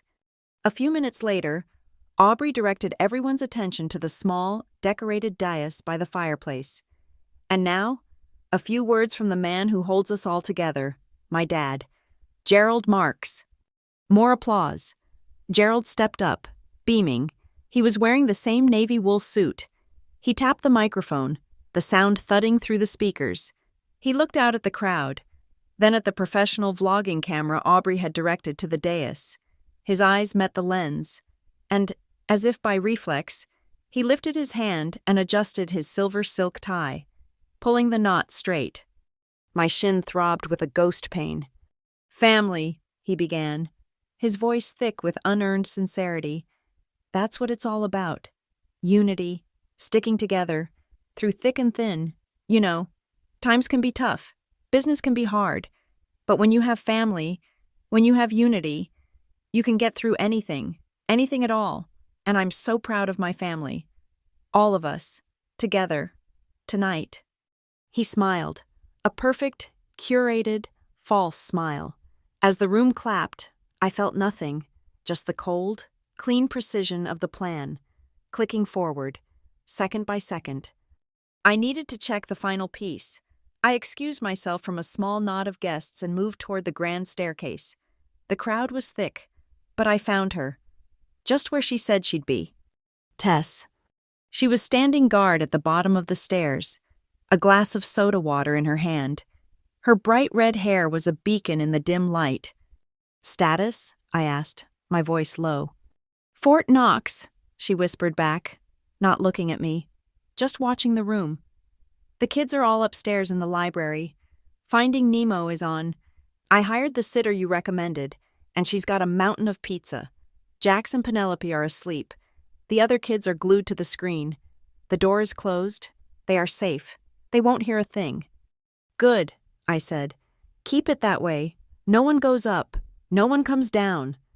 "Alice, what is going to happen?" "The truth," I said. "Go back up. Be with them. I'll text you when it's over." She nodded, her face pale, and slipped up the stairs. I turned back to the room. I checked my watch. 7:45 p.m. Across the hall, near the soundboard, a man in a black polo shirt, the North Star AV technician, was pretending to adjust a speaker. He looked up, his eyes scanning the room until they found mine. He gave one short, sharp nod. He was ready. I took a breath, and as I exhaled, they appeared. Miranda and Aubrey, their faces no longer festive. The performance was over. They had me cornered, between the bar and the staircase. "This party is costing you a fortune, Alice," Miranda said, her voice low. No trace of the grateful mother left. "It's a lovely gesture, but we need to be practical. We need to discuss the transfer for tomorrow." "My honor-saving fund," Aubrey added, her eyes hard. "I've already told the bank representative I'll have the wire confirmation by noon, so we can't delay." "The transfer," I repeated, as if considering it. I let my eyes drift past them, to a small group of Aubrey's VIP guests just a few feet away, the ones she'd been flattering all night. A man in an expensive suit, a woman with a notebook, investors, maybe. "Yes," Aubrey snapped, impatient. "The $39,000, are you going to do it or not?" I turned my head slightly and raised my voice, just enough to cut through the Vivaldi. "The $39,000? I'm just trying to understand the details. Aubrey, it's for the personal guarantee on the boutique, correct?" Aubrey's head snapped toward the investors, who had paused their conversation. "Alice, my God, keep your voice down." "I just want to be clear," I said, my voice remaining at that same, perfectly audible level. "Who exactly signed that $39,000 guarantee? Was it just you? Or did Mom and Dad co-sign as well?" The man in the suit was now looking at us. Aubrey's face, under her thick makeup, went pale. She saw the investors. She saw her main vlogging camera panning across the room. She forced a high, brittle laugh. "Oh, Alice, that you're so funny," she gushed. "Always business, even at a party. Stop. This is just family stuff. It's for the children. Everything I do for my children." Across the room, I saw Gerald. He was watching the interaction. He saw the investors looking. He saw my face. He saw Aubrey's panic. His face darkened. He lifted his hand, sharp and angry, and made a slicing motion across his throat. "Cut it. Stop. Don't make a scene." I ignored him. I looked at my watch. The minute hand clicked over. It was 8 p.m. On the dais, Aubrey had recovered. She grabbed the microphone, desperate to reclaim the narrative, to pull the spotlight back to her. "Everyone," she shouted, her voice a little too shrill. "If I can have your attention again, I just want to thank my sister, Alice, one more time. She is so supportive of my ventures. And to celebrate that family unity Dad was talking about, I thought we could all watch a little video I put together, a look back at some of our most perfect family memories." She was bluffing. She had no video. She was just trying to seize control of the room, of the narrative, of me. She was mid-sentence. That Christmas, 2 years ago, was just... I looked at the North Star technician. He was watching me. I gave him one single, definitive nod. The Vivaldi string quartet stopped. The sound cut off so abruptly, it was like a physical blow. "What?" Aubrey said into the mic, confused. "Mike, what's wrong with the—" All the warm, golden lights in the great hall extinguished. The room was plunged into a low, cold, blue-hued darkness. And then, a sound, a low, electronic hum. Above the massive fireplace, where there had been only ornate plaster, a 20-foot-wide projection screen began to descend. It moved in perfect, heavy silence, a vast, white rectangle, appearing from the ceiling like a guillotine. The room held its breath. The party was over. The whispers began, a low, nervous wave rippling through the dark. "What is this? Is this part of the show? What's happening?" In the darkness, I did not move. I just stood, and I waited for the light. The vast white screen was a blank judgment. In the dark, a single, bright white beam of light shot from the back of the room. An image flickered, then focused. It was the tree, the 20-foot fir from 2 years ago. Seen from the inside, the audio hissed to life, amplifying the muffled sounds of the party, the distant swell of joy to the world. Then, 2 figures, me, younger, thinner, my shoulders already slumped in defeat, and Miranda, her face sharp, her smile a painted-on grimace. The room was so quiet, I could hear the man next to me stop breathing. On the screen, Miranda's voice, captured with perfect clarity by Aubrey's high-end microphone. "What is this I hear about you leaving Axiom?" My own voice, small, watery. "I just said I was thinking about it." "Do not." Miranda's voice was a low growl, suddenly stripped of all its holiday charm. "Ruin this night?" On the screen, her hand lashed out, gripping my wrist. A collective, quiet gasp rose from the crowd. Aubrey, on the dais, made a small, strangled sound. "Let go of me," my video self whimpered. "You selfish little—" And then the slap. In the dead silent great hall, the sound, amplified by the expensive speakers, was a gunshot, a sharp, wet crack that echoed off the stone walls. My head on the screen snapped to the side. "You are always doing this," Miranda's voice snarled. She grabbed my hair. She shoved. I disappeared from the frame, falling into the base of the tree. My own real-life shin ached in sympathy. And then, the door in the video opened. My father, Gerald, framed in the light of the hallway, a drink in his hand, wearing the same suit he was wearing tonight. He looked at Miranda. He looked down at the floor where I was crying. The entire room watched as he lifted his hand, adjusted his silver tie, and said, his voice a clear, cold whisper. Not now. He closed the door. The screen went black. For 10 full seconds, the only sound was the low hum of the projector. The blue-black darkness of the room was absolute. Then, the main lights snapped on. Not the warm, golden party lights, but the bright, cold, overhead utility lights, the ones used for cleaning. Everyone was exposed. Every face was visible.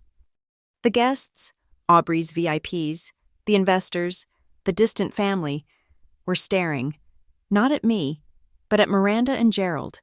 Their expressions were not pity. They were a mixture of disgust, fascination, and cold, hard appraisal. The man in the expensive suit, the one Aubrey had been flattering all night, quietly took his phone from his breast pocket, looked at it, and then slipped it into his trouser pocket. It was not an act of recording. It was an act of disconnection. He was putting the evening away.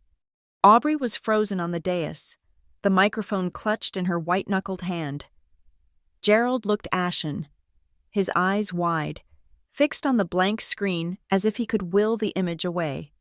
Miranda was the first to speak. Her voice was a high, thin screech. "It's a fake.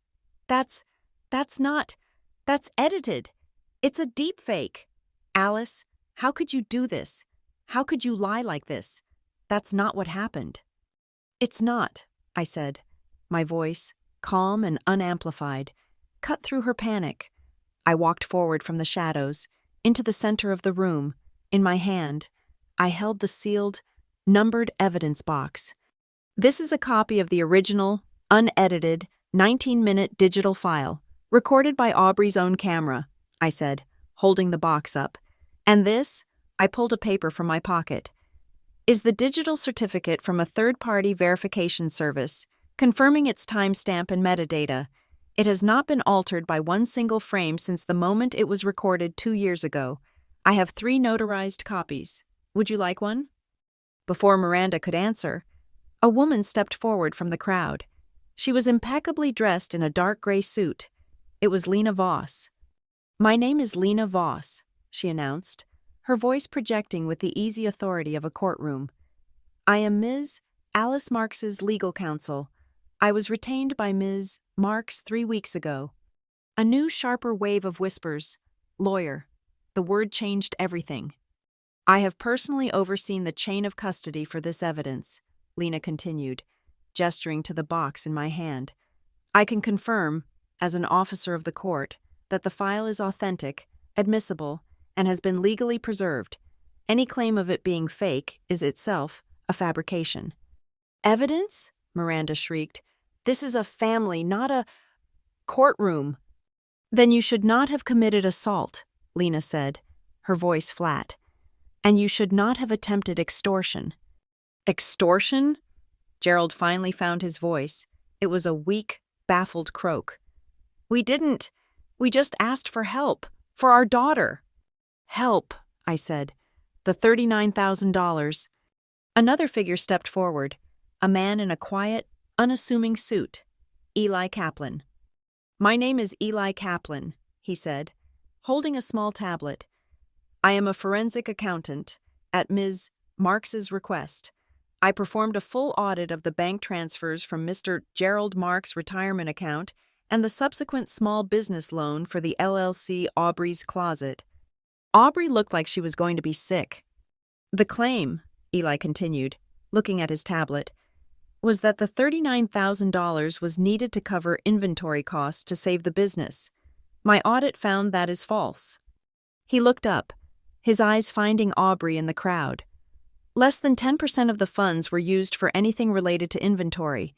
The majority of the funds, over $35,000, were transferred to personal accounts and used for, among other things, a down payment on a Cadillac Escalade, 2 first-class tickets to Aruba, and 6 separate online purchases from Gucci, Balenciaga, and Louis Vuitton. The silence in the room was now a living, predatory thing. The VIP investor in the suit just closed his eyes, as if in pain. "And," I said, my voice quiet, "there is one more witness." A new figure emerged from the side of the room. Pastor Bennett, his clerical collar stark against his black shirt. "I am Pastor Bennett," he said, his kind eyes sweeping the room, landing on Miranda. "I am Alice's pastor. I am also here to speak to what I saw. 2 days after that Christmas party, I saw the bruises on Alice's arm. I saw the deep, infected gash on her leg, which she tried to hide. I asked her, repeatedly, what had happened. He looked at me, his gaze full of a sad, profound respect. She lied to me. She told me she had fallen, and she made me promise to keep it a secret. She said, and I remember her exact words, 'I don't want the little ones to be scared of their family.'" The room, which had been frozen in shock, now seemed to melt into a low, angry murmur. The investor in the suit turned to his colleague. He didn't bother to whisper, "We're done. We cannot, in good conscience, partner with a brand associated with this level of—" He paused, searching for the word. "Violence and categorical, financial deception." He looked at Aubrey. "We will be rescinding the offer. Good night." He and his team turned and walked out of the hall. That was the signal. The dam broke. Aubrey, her entire future evaporating, whirled on the one person left. She pointed a shaking, crimson-nailed finger at her mother. "You!" she screamed, her voice, amplified by the still active microphone, filling the hall. "You did this. You said it was fine. You said you'd handle her. You said I deserved the money. You told me to push. You told me this would work. You? The alliance, the bedrock of my entire life, cracked and shattered in a single screeching moment. "Aubrey, no." Miranda stumbled forward, her hands outstretched. The performance was gone. She was just a desperate, aging woman in a room full of hostile strangers. She turned to me, her face a grotesque mask of tears and running mascara. Alice, please, stop this. It was one moment. A moment of anger. I wasn't thinking. You can't destroy us. We're family. Alice, think of our honor. Think of our name. Think of the children. Please, Alice, think of the children." She was sobbing, pleading, a full-body performance of regret. I looked at her. The cold, precise, surgical calm had not left me. "The children?" I asked. My voice was not loud, but every person in the room heard it. "The children are upstairs. Pastor, aren't they?" "Yes, Alice," he said. They are upstairs," I repeated. "With a babysitter. They are watching Finding Nemo. They are eating pizza. They are safe. They are asleep. They are the only people in this room I am actively protecting." I looked directly at Miranda. "I am not doing this to you. I am not harming the children. I am simply letting the truth speak for itself." As the word truth left my mouth, there was a new sound, a hard, official knock on the main hall doors. The room froze again. The technician, who had been waiting for this cue, walked over and opened the door. 2 uniformed police officers stood in the entryway. "Good evening," the taller one said, his eyes scanning the bizarre tableau of a party gone wrong. "We received a request for a civil standby at this address. Is there a Ms. Alice Marks here?" Lena Voss stepped forward, all business. "Officers, thank you for coming. I am Lena Voss, counsel for Ms. Marks. She is right here." I walked over to them. The crowd parted for me. I stood in front of the 2 officers, Miranda's sobs echoing behind me. "I am Alice Marks," I said, my voice clear and strong.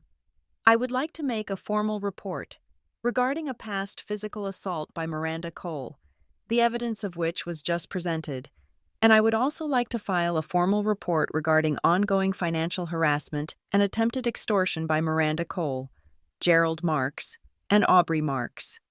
The officers looked past me, at my family, at Miranda, who was now clutching Gerald's arm, at Aubrey, who was staring at them in mute, white-hot terror. The taller officer nodded. He took out his notepad. "Okay, ma'am, let's start from the beginning. Tell us exactly what happened."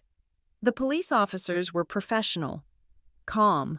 They took my statement, then Gerald's, then Miranda's, the guests, frozen in place by the social catastrophe, became witnesses. They provided their names. They recounted what they saw on the screen. The entire, glittering, curated party had become a deposition. While the officers took statements, Lena Voss, Eli Kaplan, and Pastor Bennett stood near me. This was not a moment for comfort. It was a moment of procedure. When the officers were finished, the taller one handed me a card with a case number. "This is a formal report, ma'am. Given the time that has passed, a detective will follow up regarding the assault. As for the financial harassment, we recommend you maintain all communications through your attorney." "I will," I said. They nodded to the room and left. The heavy doors closing behind them sucked the remaining energy from the hall. The party was not just over, it was autopsied. The guests, my extended family, Aubrey's friends, began to leave. They filed out in a quiet, somber stream, their faces averted, their holiday cheer replaced by a gray, awkward shame. They did not say goodbye to Miranda or Gerald. They just fled. Aubrey's vlogging camera, its red record light still blinking, sat abandoned on its tripod, a forgotten, impartial eye. Her professional contracts, the investors, the VIPs, they had all walked out the door. Her brand, built on a lie of perfect, supportive family, had just been publicly liquidated. I waited until only the three of them remained, huddled by the dais, a toxic, shattered nucleus. I walked toward them. Lena followed, a silent, professional shadow. "This is the last time we will have this conversation," I said. My voice was quiet, but it filled the empty hall. "From this moment forward, you will not call me. You will not text me. You will not come to my home. Any and all communication will be directed to Ms. Voss via email. She will pass it along to me at my discretion." I looked at Aubrey. "Regarding the $39,000 debt, I will not be paying it.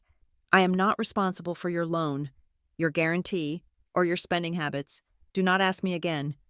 Aubrey just stared at me, her face a blank mask of ruin. I held out 2 envelopes, prepared by Lena's office. "This," I said, handing one to Miranda, "is for you. It is your own personal, high-definition copy of the video, so that you can never, for the rest of your life, claim you don't remember or that it wasn't that bad." Miranda flinched, as if the white envelope were hot. "And this," I said, handing the second one to Gerald, "is for all of you. It is a formal, legal offer of a one-time, no-contact mediation, to be held by a neutral third party, to discuss the dissolution of any shared familial assets. That offer is immediately and permanently rescinded if any of you, or anyone acting on your behalf, attempts to contact me directly, harass me, or slander my reputation in any way. Am I clear?" Miranda was silent, rocking back and forth on her heels. Aubrey was gone, her eyes vacant. It was Gerald who spoke. He straightened his suit jacket, the last vestige of his dignity. His face was a dark, furious red. "After all we did for you," he hissed, his voice thick. "After we raised you. This is what you do. You bring police. You bring lawyers.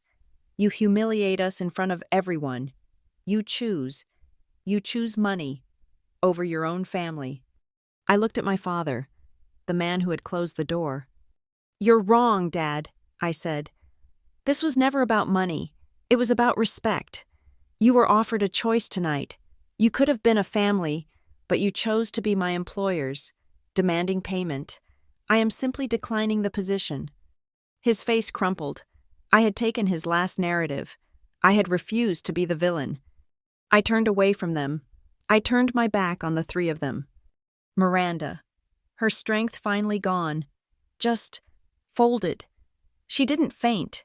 She just sank to the floor, her red dress puddling around her, and sat there, under the looming shadow of the Christmas tree, the beautiful, blinking, white lights, the ones that had hidden the camera, now did nothing to hide her. They just illuminated the wreck. I walked out of the great hall, alone.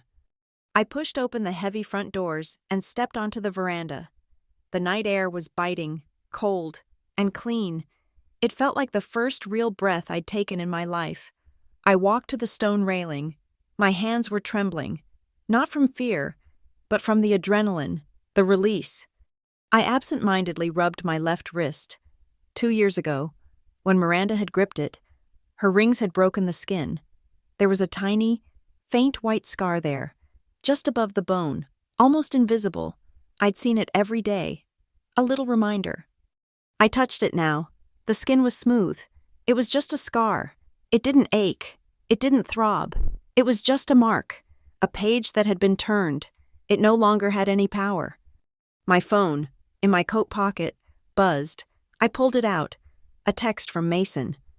Back parking lot. Just 3 words. He wasn't asking if I was okay. He wasn't asking what happened. He was just there, a fact, a solid, warm presence in the cold night.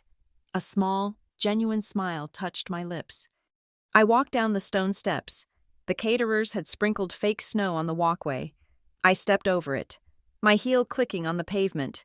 I was stepping off the stage. Another buzz. Tess. All quiet up here. The kids are all sound asleep. Your fortress is secure. They didn't hear a thing. I texted back. Thank you, Tess. You were the real hero tonight. The small, safe, peaceful sky I had wanted for them. It was secure. The cycle had been broken. Lena was waiting for me by my car, zipping up her briefcase. The police report is filed, she said. They'll follow up. Now, we should discuss a preemptive restraining order. It's the logical next step. I looked back at the grand, silent house. I could just see Miranda, still sitting under the tree. I saw Gerald, standing over her, looking lost. No, I said, my voice quiet. Not yet. Let's not escalate. The report is the warning. The video is the consequence. The truth is out. I don't need to punish them anymore. I just need to be free of them. They won't come back. They have nothing left to fight with. Lena studied me for a long moment, then nodded. Your call, Alice. You're the client. And you're right. They're done. As I turned to get into my car, I saw something on the flagstone near the door. It was the little snow globe from my living room, the one with the Asheville Mountains. It must have been knocked off the entry table in the chaos of the guests leaving. I bent down and picked it up. The glass was cold. I shook it, and the fake snow swirled around the tiny, peaceful mountains. It hadn't broken. I walked back inside, just for a moment. The hall was empty, except for my family, sitting in their own private hell. They didn't even look up. I walked to the console table and placed the snow globe back in its spot. For a second, I caught my own reflection in the curved glass. I saw a woman, standing tall, her shoulders back, her face calm in the dim light. I didn't recognize her, and I knew her, for the first time. I walked out. I pulled the heavy, oak door of Hartwell House closed. I didn't slam it. I didn't throw my weight into it. I just closed it, with exactly the right amount of force. The latch clicked, a final, definitive, satisfying sound. Not of anger, just of an ending. The drive back to Riverton was quiet. The highway was empty. I opened the windows, letting the cold, clean Carolina air wash the smell of pine and perfume out of the car. I got home. I let Rusty out, and we walked. We walked down the silent street to the small park, to the lake I passed every day. I stood at the edge. The water, under the moonlight, was perfectly, absolutely still. It was a sheet of black glass, a new mirror, reflecting nothing but the sky. I pulled out my phone. I sent a text to Mason. Dinner tomorrow? I put the phone in my pocket. I didn't need to wait for the reply. I stood there, with my dog, by the quiet water, under my own sky. I had chosen myself, and my story, the real one, was just beginning. Thank you so much for listening to this story. Please let us all know in the comments where you're listening from. I'd love to connect with you and hear your thoughts. Remember to subscribe to Lila Revenge Stories and like this video. You can also show your support by hitting the hype button, so this story can be heard by more people.